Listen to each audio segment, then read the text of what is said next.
सलाह किससे लेनी चाहिए? श्रेष्ठ, जो आपसे ज्यादा बुद्धिमान हो। जो आपसे कम बुद्धिमान है, आप उससे क्या सलाह लेंगे? वो आपको क्या सलाह देंगे? इसलिए सलाह हमेशा अपने से श्रेष्ठ लोगों से। ये चौराहे पर बैठे दो चार व्यर्थ की बातें करने वाले लोग, एक बात बताएं, आप सबके साथ बैठा ना करो। बैठने उठने में भी ना स्टेटस बढ़ता या घटता है।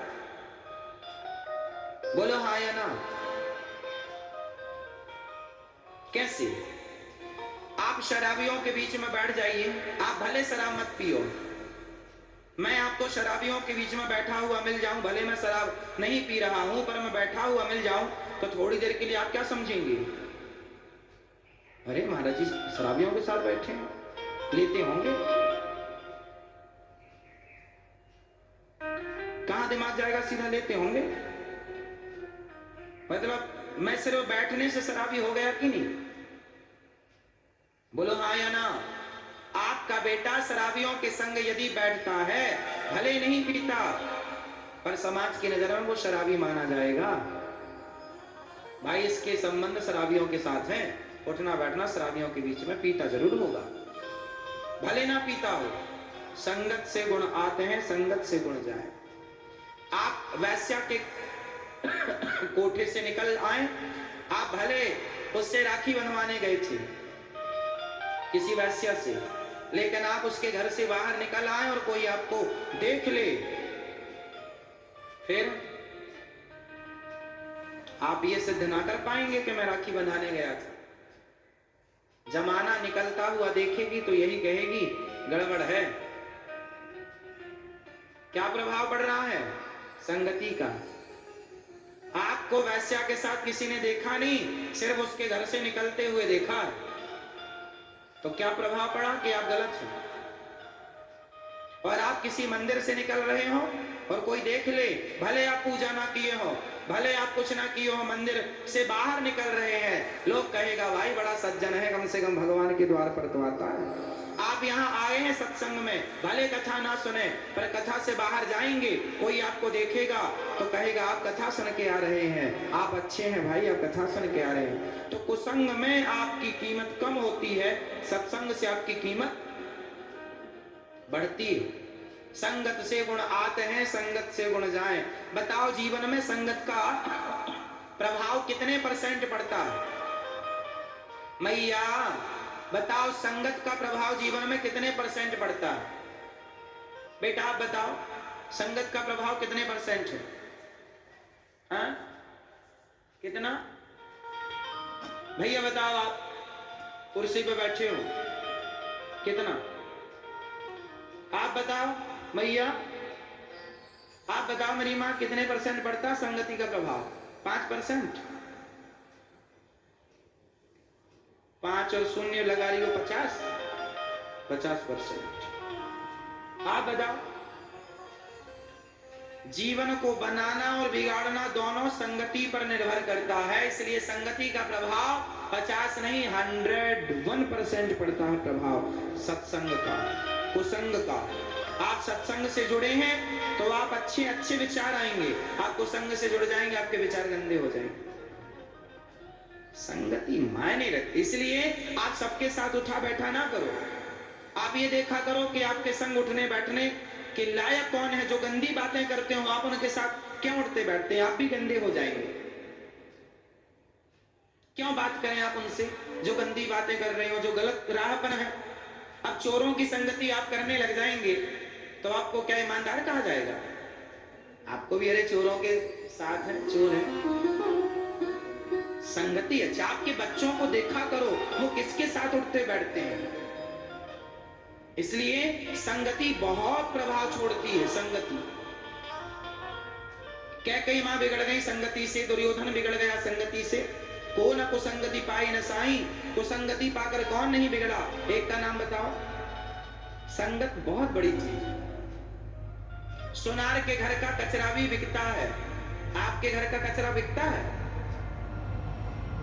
बोलो हाँ। सुनार के घर का कचरा बिकता है लाखों रुपए में, बोलो हाँ या ना?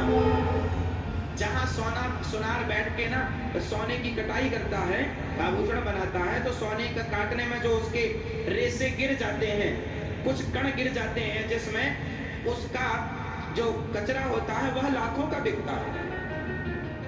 जो बड़ा सुनार है, बड़ा कारोबार, उसका लाखों का। तो सुनार का कचरा भी लाखों का है, और तुम्हारा कचरा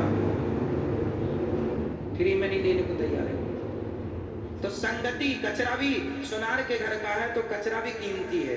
संगत से गुण आते हैं। संगति उस कचरे ने सुनार की तो लोग कचरा भी कीमती हो गया। तो संगति से गुण आया ना, संगति से गुण गया ना। अच्छा ये बताओ, सुनार की तराजू में यदि मक्खी बैठ जाए तौलते समय सोना, तो बताओ वो मक्खी 2000-5000 की तो हो गई कि नहीं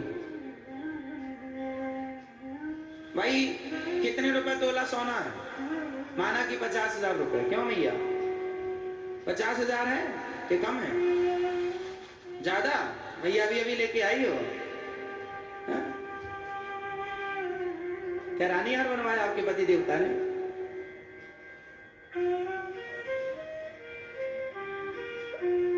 तो सोना माना कि 50,000 रुपए तोला है, यदि 1 ग्राम की मक्खी हुई, माना कि मक्खी अच्छे खाते पीते घर की हुई, 1 ग्राम की हुई, तो 1 ग्राम मक्खी 50,000 के हिसाब से कितने की हो गई? है ना? 5,000 की हो गई, होगी मेरी माँ। और यदि आधा ग्राम की मक्खी हुई तो 2500 की तो हुई। तो मक्खी यदि सुनार की तराजू में बैठ गई तो वह 2500 की हो गई, कीमत उसकी बढ़ गई। और वही मक्खी आलू टमाटर की दुकान में जाके तराजू में बैठी रहे, है उसकी कोई वैल्यू? सुनार की तराजू में मक्खी बैठ जाए तो उसकी कीमत होती है, और आलू टमाटर की दुकान में यदि मक्खी बैठी रहे तराजू में, कोई कीमत नहीं है।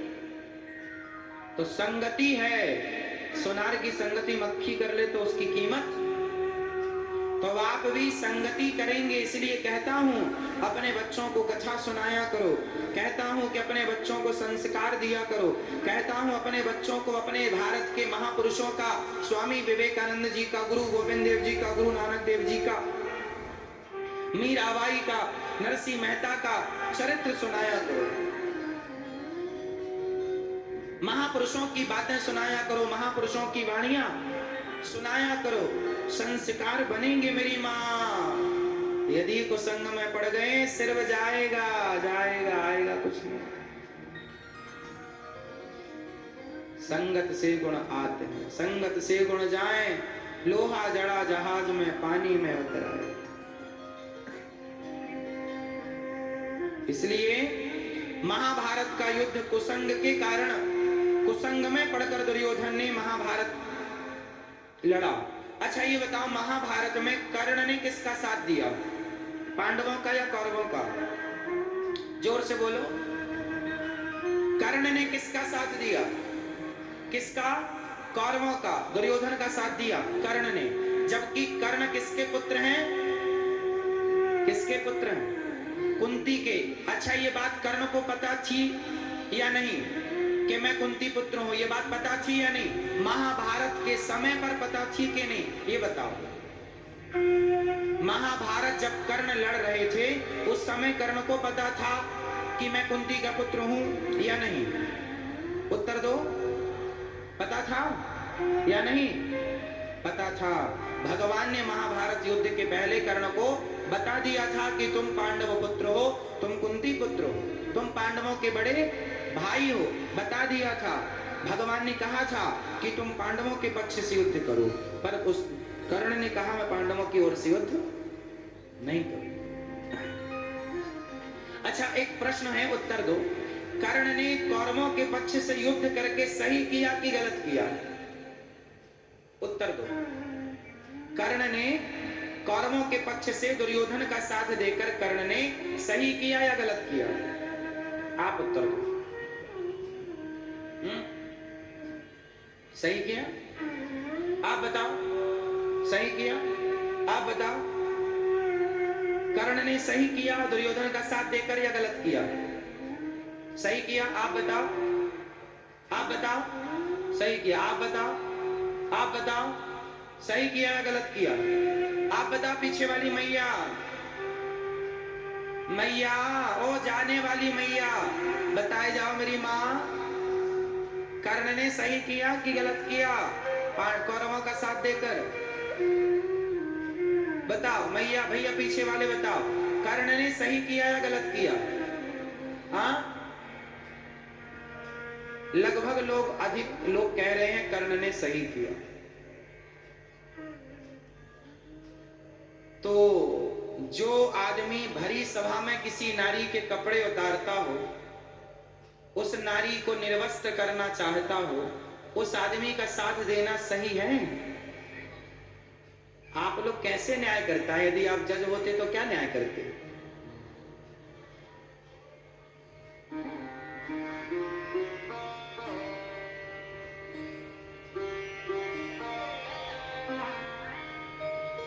आपका न्याय गलत है। मैया को जगा दो, थोड़ा न्याय हो जाए। जागो मेरी माँ, यहां तक खर्राटे आ रहे हैं।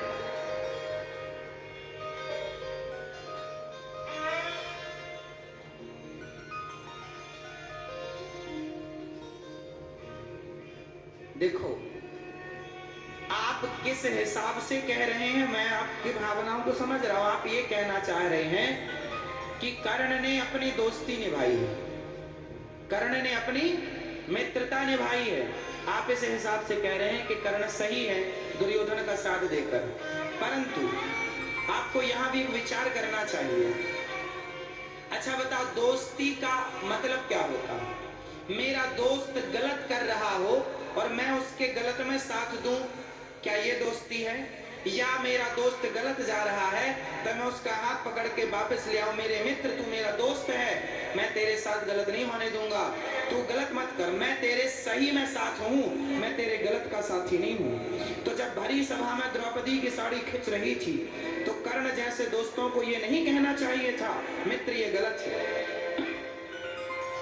चलो तुमने पांडवों को जीत लिया है, चलो माना कि तुम्हारी दासी बन गई है द्रौपदी, तो दासी बन गई है तो दासी का मतलब ये तो नहीं कि तुम उसको कपड़े उतार के नंगा कर दो समाज में।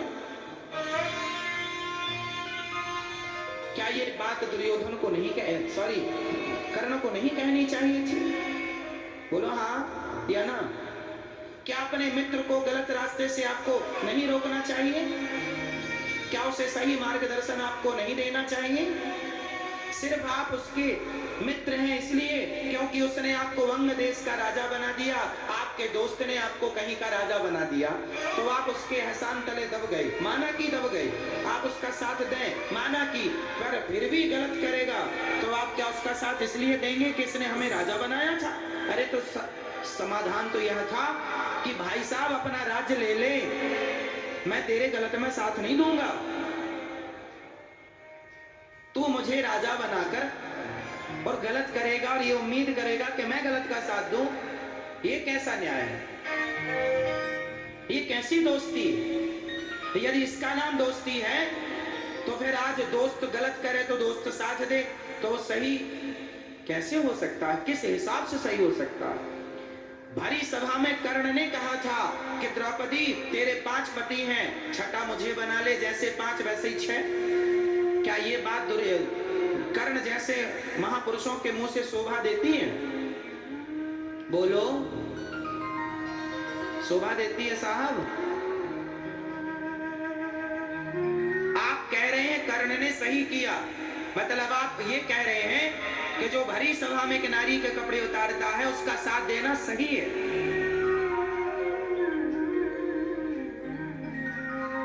आपका तो यही मतलब हुआ।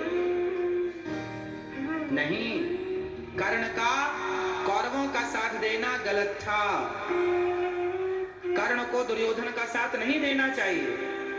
हाँ, साथ देना चाहिए अच्छे कामों में। छोटी मोटी गलती, छोटी मोटी बुराई चलती है साहब, छोटा मोटा चलता है, पर भरी सभा में आप एक नारी का अपमान कर रहे हैं, उसके कपड़े उतार रहे हैं और फिर आप साथ दें उसका, ये सही कैसे हो सकता? चलो ये भी ठीक है, भगवान ने समझाया कर्ण तुम पांडवों के पक्ष से आ जाओ। भगवान की बात नहीं मानी कर्ण ने, मानी भगवान ने कहा था तू पांडवों का साथ दे या फिर युद्ध मत कर, या तो पांडवों का साथ दे वरना दोनों पक्ष से युद्ध, सरेंडर कर दो अपने आप को, दूर चले जाओ, किसी के पक्ष से युद्ध ना कर। नहीं मैं करूंगा क्योंकि मैं धनुर्वीर हूं ना, मैं दिखाऊंगा कि मैं कितना बड़ा धनुर्धर हूं, अर्जुन को मारूंगा। हे कुंती माता आई बेटा मुझे मेरे बेटों की भिक्षा दे दे। हाँ माँ तेरे 5 बेटे रहेंगे जिंदा, क्योंकि कर्ण की इच्छा थी, इतना ईर्ष्या थी अर्जुन से कि वो अर्जुन को मार करके अपने आप को सर्वश्रेष्ठ योद्धा बनाना चाहते थे। मतलब सर्वश्रेष्ठ नाम मेरा हो, इस चाहत में ना वो भगवान की बात मान रहा है, ना वो धर्म की बात मान रहा है, ना वो गलत काम करने से अपने आप को और अपने मित्र को रोक रहा है। ये कैसी परिभाषा है भाई साहब मित्रता की? ये परिभाषा है। इसलिए कर्ण को भगवान की बात माननी चाहिए थी या नहीं? बोलो हाँ।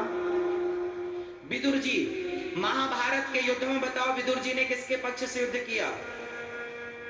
जोर से, जोर से। विदुर जी ने किसके पक्ष से युद्ध किया महाभारत में? जोर से। किसी के पक्ष से नहीं। विदुर जी को पता था दोनों अपने हैं, दोनों अपने हैं, इसलिए किनारा पकड़ लिया विदुर जी ने। कर्ण को भी यही करना चाहिए था, दोनों पक्ष से। इसलिए जब पितामह भीष्म सेनापति बने ना, तो भीष्म पितामह ने कहा था जब तक मैं सेनापति हूं कर्ण युद्ध नहीं करेगा। आपको पता है 10 दिन तक कर्ण युद्ध से वंचित रहा। जैसे ही भीष्म पितामह को बाणों की सैया पर लेटे, उसके बाद गुरु द्रोणाचार्य जी को सेनापति नियुक्त किया दुर्योधन ने, तब फिर कर्ण को साथ में लिया दुर्योधन के दबाव पर। और जब गुरु जी गए तो कर्ण को सेनापति नियुक्त किया गया। मतलब कर्ण अच्छे आदमी, कर्ण दानवीरों में श्रेष्ठ दानवीर हैं। कर्ण जैसा दानी न भूतो न भविष्यति, कर्ण जैसा दानी कोई नहीं है। पर कर्ण जी से जो गलतियां हुई हैं वो गलतियां आपसे ना हो। गलतियां क्या हो गई? एक बात बताएं, कर्ण की ये कथा ये शिक्षा देती है कि जीवन में कभी किसी के एहसान तले दबना मत। जीवन में कभी किसी के एहसान तले दबना मत, क्योंकि आज के लोग दुनिया में आपको एहसान तले दबाकर आपसे गलत काम कराते हैं। दुर्योधन की तरह पहले तो एहसान तले दबाते हैं, राजा बना देते हैं आपको अंग देश का, ये ले लो, लाखों ले लो, करोड़ों ले लो, फिर मेरे लिए तुम गलत काम करो। क्योंकि अब आप तो ले चुके हैं, तो जो ऐसा कहेगा करना पड़ेगा। पर ये गलत है। इसलिए कहता हूं मेहनत का कमाओ, मेहनत का खाओ। धन्ना सेठ बनने की चाहत में किसी के एहसानों तले दब मत जाना, नहीं कल को वो जैसा कहेगा नाचना पड़ेगा आपको।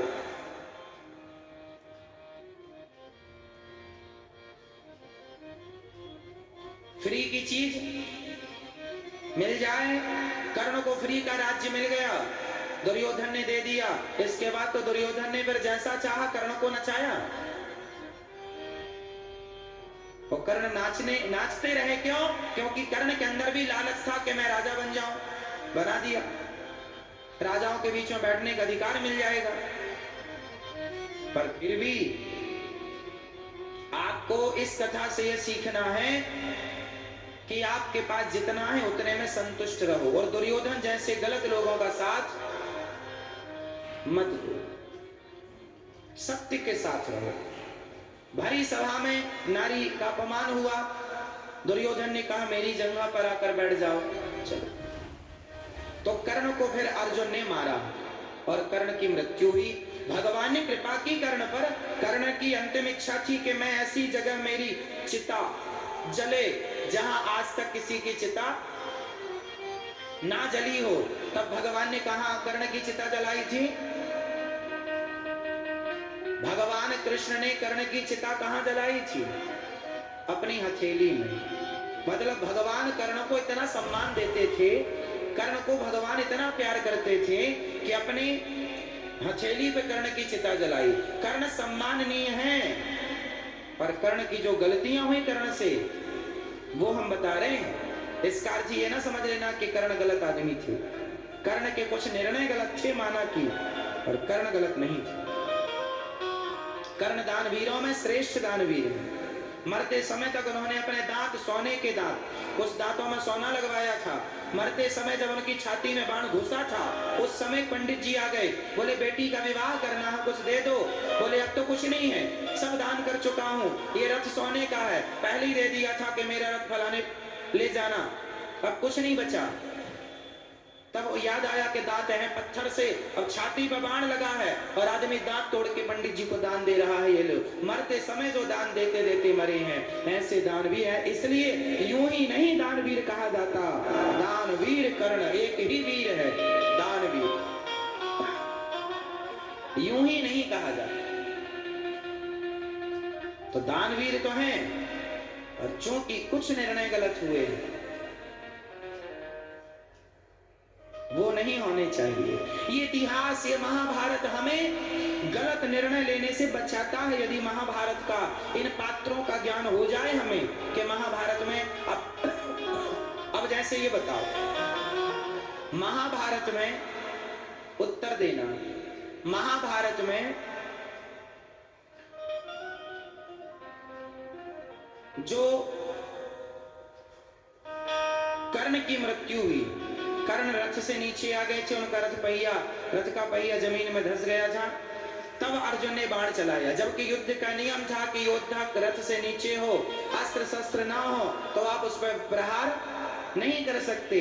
तो बताओ अर्जुन ने कर्ण को उस समय मारा जब कर्ण रथ से नीचे थे, अपने रथ के पहिए को निकाल रहे थे। क्या उस समय मारना कर्ण को सही था? उत्तर दो, सही था? तो फिर अर्जुन ने क्यों मारा? मतलब अर्जुन गलत नहीं। अब देखना यह है कि पहले ये बताओ कि धर्म की मर्यादा का उल्लंघन किया किसने? युद्ध का एक नियम बनाया था भीष्म पितामह ने कि एक योद्धा से एक ही योद्धा युद्ध करेगा। यदि योद्धा के हाथ में अस्त्र शस्त्र नहीं है तो उस पर कोई प्रहार नहीं करेगा, ऐसा युद्ध का नियम था। पीछे से प्रहार नहीं करना है, ऐसा युद्ध का क्या था? नियम था। परंतु अभिमन्यु का जब युद्ध हुआ, अभिमन्यु चक्रव्यूह में गए, तो अभिमन्यु से कितने योद्धाओं ने एक साथ युद्ध किया था? 7 महारथियों ने। अभिमन्यु से कितने महारथियों ने? 7 महारथियों ने युद्ध किया था। जबकि युद्ध का नियम क्या था कि एक योद्धा से एक। तो किसने तोड़ा पहले धर्म का नियम? जोर से कौरवों ने तोड़ दिया। उस योद्धा में कर्ण भी सम्मिलित थे, और कर्ण अभिमन्यु के रिश्ते में क्या लगते थे?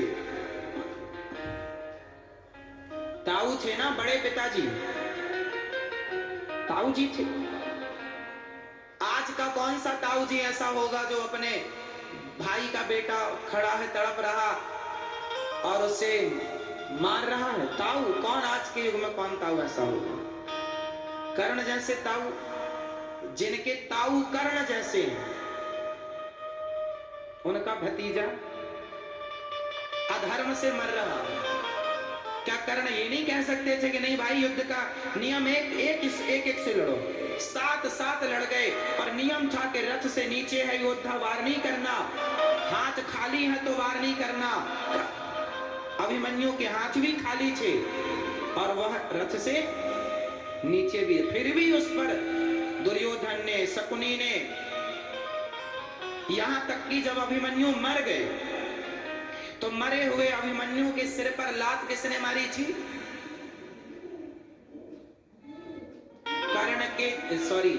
दुर्योधन के जीजा जी ने, क्या नाम था, जयद्रथ। जयद्रथ ने अभिमन्यु के सिर पर क्या मारी, लात। कब मारी, जब वह निष्प्राण हो चुके थे। क्या युद्ध का यह नियम था कि आप मरे हुए को लात मारे उसके सिर पर? इतनी घृणा थी ना, इतनी जलन। देखो जरा, मरने के बाद भी वो जलन दिख रही है कि ये लोग तरक्की क्यों कर गए। पांडवों की तरक्की से कौरव जलते थे। अर्जुन के गांडीवधारी होने से, अर्जुन के धनुर्धर होने से कर्ण जलते थे, हाँ या ना? तो क्या ऐसे महापुरुषों के अंदर ये ईर्ष्या, ये द्वेष का होना सही था? बोलो, नहीं था। अब बताओ, जब कर्ण ने धर्म का पालन नहीं किया, तुमने जब अधर्म से अभिमन्यु को मारा, तो तुम भी रथ से नीचे हो और अर्जुन ने मार दिया, तो अर्जुन ने कौन सा धर्म किया? तुमने कब धर्म का पालन किया था? गुरु द्रोणाचार्य जी का सिर काट दिया धृष्टद्युम्न ने। उस समय गुरु द्रोणाचार्य जी के हाथ से धनुष बाण गिर चुके थे, अश्वत्थामा मारा गया, ये खबर सुन करके। और युद्ध का नियम था कि योद्धा के हाथ में अस्त्र शस्त्र ना हो तो प्रहार नहीं करना, परंतु निशस्त्र गुरु द्रोणाचार्य पर किसने प्रहार किया? धृष्टद्युम्न ने सिर काट दिया। तो बताओ, धृष्टद्युम्न ने गलत किया कि सही किया? तो गुरु द्रोणाचार्य, आपने कौन सा न्याय किया था? आपके ही तो कार्यकाल में अभिमन्यु की मृत्यु हुई थी, सबसे फ्रंट में तो आप ही थे, क्योंकि चक्रव्यूह की रचना आपने की थी। तो आपने कौन से धर्म का पालन किया था? जब आपने नहीं किया तो आपके लिए कौन करेगा? इसलिए धर्म ऐसा नहीं है कि केवल हमारे लिए धर्म हो, नहीं जी, धर्म हमारे लिए भी है। और आप धर्म का पालन ना करें और हमसे उम्मीद करें कि हम धर्म का पालन करें। अधर्मी को, बोलो मेरे साथ, अधर्मी को भगवान श्री राम ने बाली को छिपके क्यों मारा? जबकि छिपके मारना अधर्म है। छिपके मारना तो राम जी ने क्यों मारा? क्योंकि बाली ने सुग्रीव की पत्नी को उसने अपनी पत्नी बना के घर में रखा था। रावण ने माता सीता को हर लिया और बाली ने अपने भाई की पत्नी का हरण कर लिया। अब बताओ, आप अपने छोटे भाई की पत्नी के साथ जबरदस्ती उसके साथ बलात्कार करें, उसकी आबरू लूटें, क्या ये बड़े भाई के लिए शोभा देता है? छोटे भाई की पत्नी के साथ आप जबरदस्ती करें, उसको अपनी पत्नी बना के रखें, सही है? बोलो, गलत था बाली, हाँ या ना? गलत था बाली, तो राम जी ने मारा। अब किसी ने राम जी से पूछा कि आपने छिपके क्यों मारा? राम जी ने कहा, गलत आदमी को, अधर्मी को अधर्म से मार देना ही धर्म है। अधर्मी को अधर्म से मार देना ही। अब इसके लिए क्या आगे और क्या पीछे? ये धर्मी है, अरे सामने से उससे लड़े जो धर्मात्मा हो।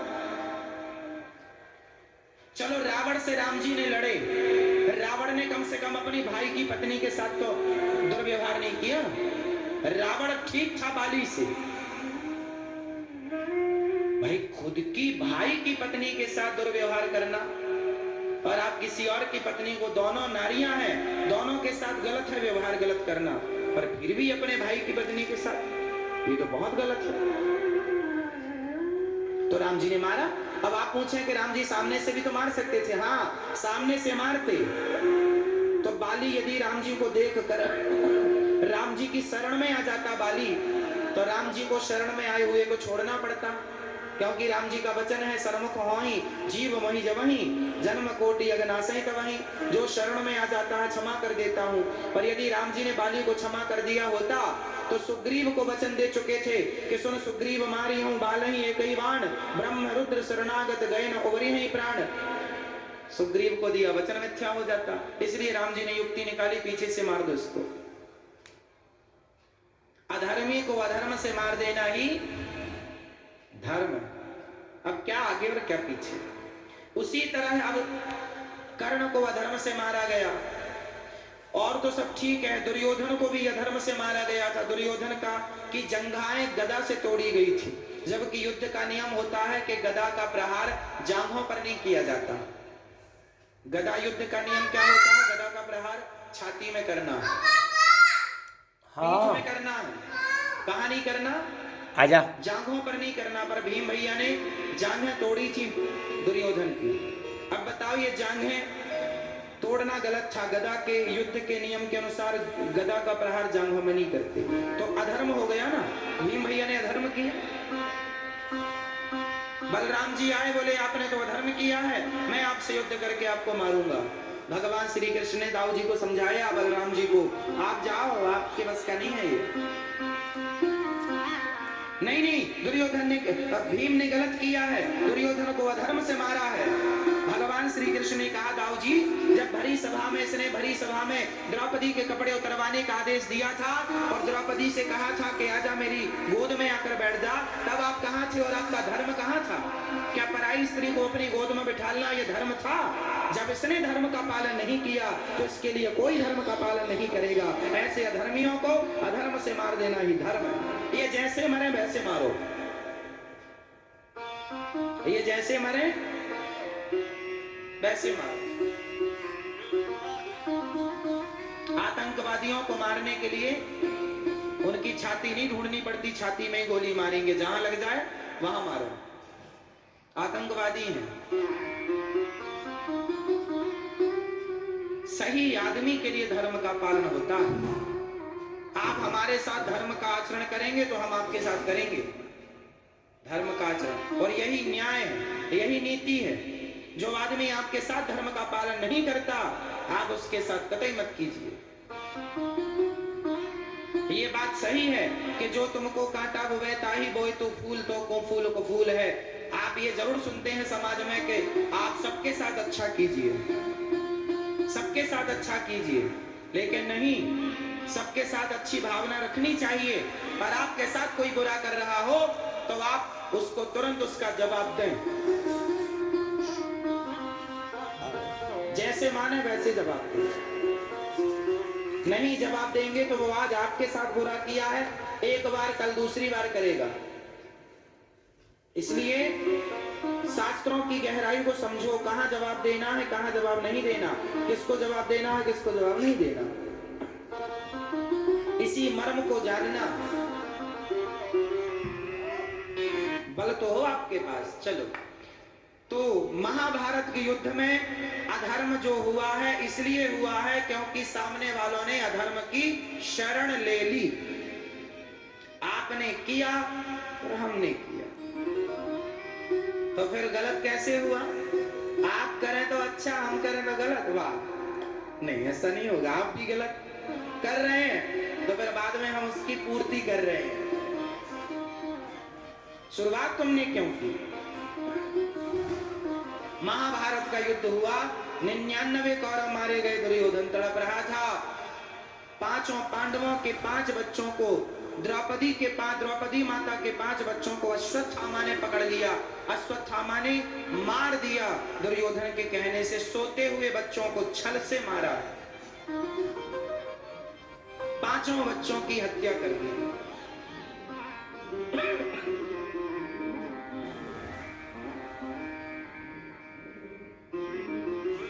हत्या कर दी।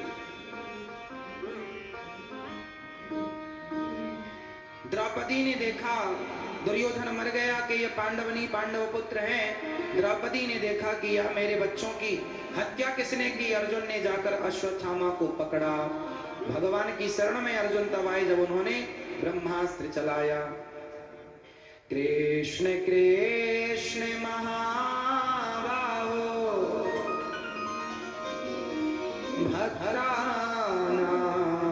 भद्रानामयंकर त्वमेको दह्यमानाना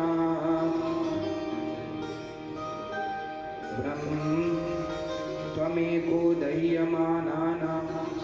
अब भगवान की शरण में अर्जुन आए और कहते हैं त्वमेको दह्यमानाना मपवर्गोसि संसृति, हे प्रभु मैं आपकी शरण में हूं, मेरी रक्षा करो।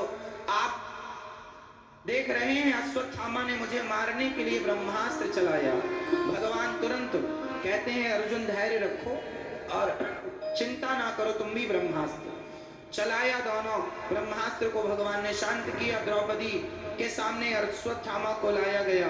द्रौपदी से कहा इसे छोड़ दो। द्रौपदी से पूछा क्या करें? मुच्यताम मुच्यताम ब्राह्मणो नितराम गुरु। इसे छोड़ दो क्योंकि ये गुरु पुत्र है। द्रौपदी ने कहा, देखो द्रौपदी माँ ने क्या कहा कि इसे छोड़ दो। माँ रोदिरस्य जननी गौतमी पति देवता, इसकी माँ गौतमी इसके लिए रोएगी, इसलिए इसे छोड़ दो। इसको मार देने से हमारे मरे हुए बच्चे जीवित तो नहीं हो सकते, इसलिए इसे छोड़ दो। द्रौपदी माँ के अंदर दया धर्म का मूल है, पाप मूल अभिमान। तुलसी दया न छोड़िए जब तक घट में प्राण, जब तक घट में प्राण। दया धर्म का मूल है। द्रौपदी कहती है इसे छोड़ दो, इसकी माँ रोएगी। माँ ही एक माँ की फिक्र कर सकती है, इसलिए द्रौपदी माँ है ना, माँ। और माँ एक माँ की फिक्र करे। द्रौपदी कहती हैं इसकी माँ रोएगी, इसे मार दोगे तो जैसे मैं बच्चों के लिए रो रही हूँ, इसे मार देने से मेरे मरे हुए बच्चे जीवित नहीं होंगे, इसलिए इसे मारो। माँ ऐसी होती है, बच्चे कितनी भी गलती करें पर माँ बच्चों को क्या कर देती है? क्षमा। कितनी भी बड़ी गलती बच्चे करें और माँ की शरण में आ जाए तो माँ उन्हें क्षमा कर देती है। इसलिए माँ के जैसा कोई नहीं। तू कितनी अच्छी है, तू कितनी भोली है, ओ प्यारी प्यारी है। ओ माँ, ओ माँ, ओ माँ, ओ प्यारी माँ, तू कितनी अच्छी है, तू कितनी भोली है, ओ प्यारी प्यारी है। ओ माँ,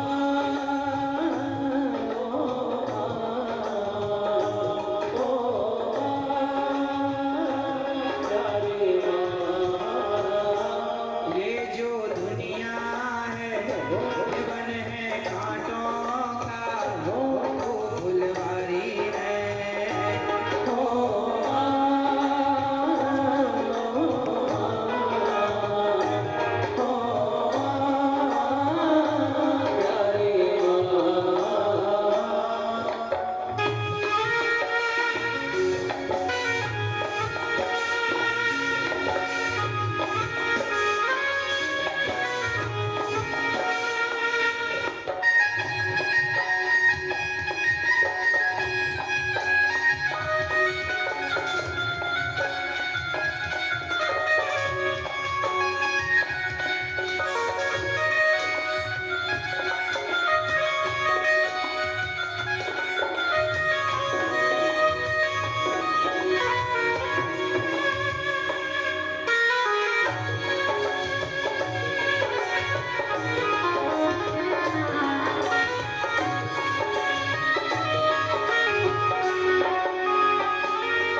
दुख कोई, अपना नहीं तुझे सुख दुख कोई।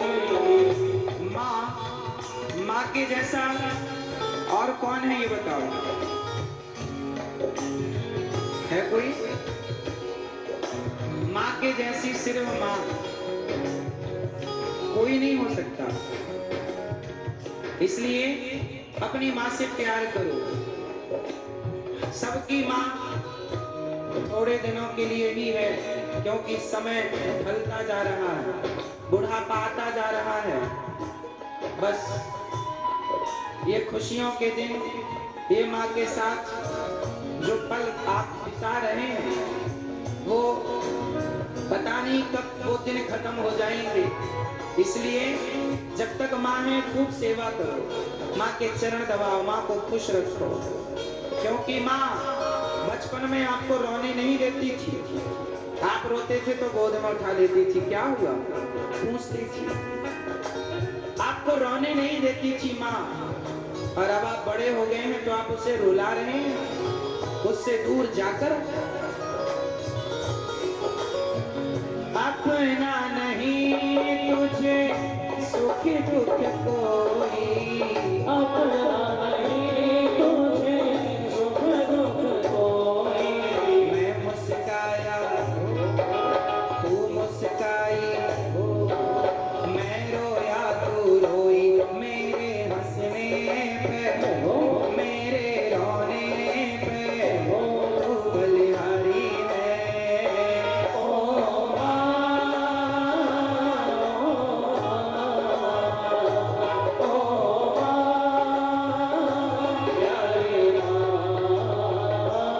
इसलिए कहता हूँ समय निकाला करो माँ के पास बैठने का, माँ के चरणों में बैठो, माँ के चरणों को दबाओ। और भगवान की आरती बाद में करना, पहले वो लेके पूजा की थाली, जोत मन की जगाली, तेरी आरती उतारो भोली माँ। तू जो दे दे सहारा, सुख जीवन का सारा, तेरे चरणों में मारो भोली माँ।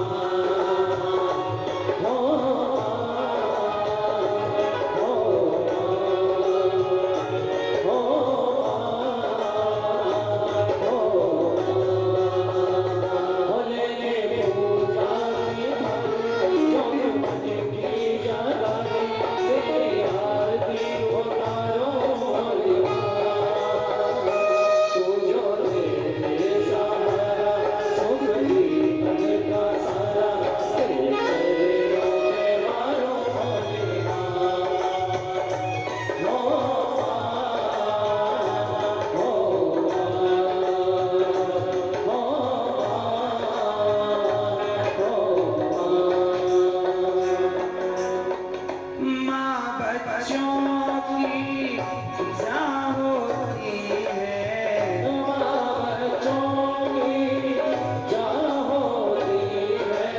वो होते हैं किस्मत वाले, वो होते हैं किस्मत वाले, जिनकी माँ होती है। कितनी सुंदर है, कितनी शीतल है, प्यारी प्यारी है।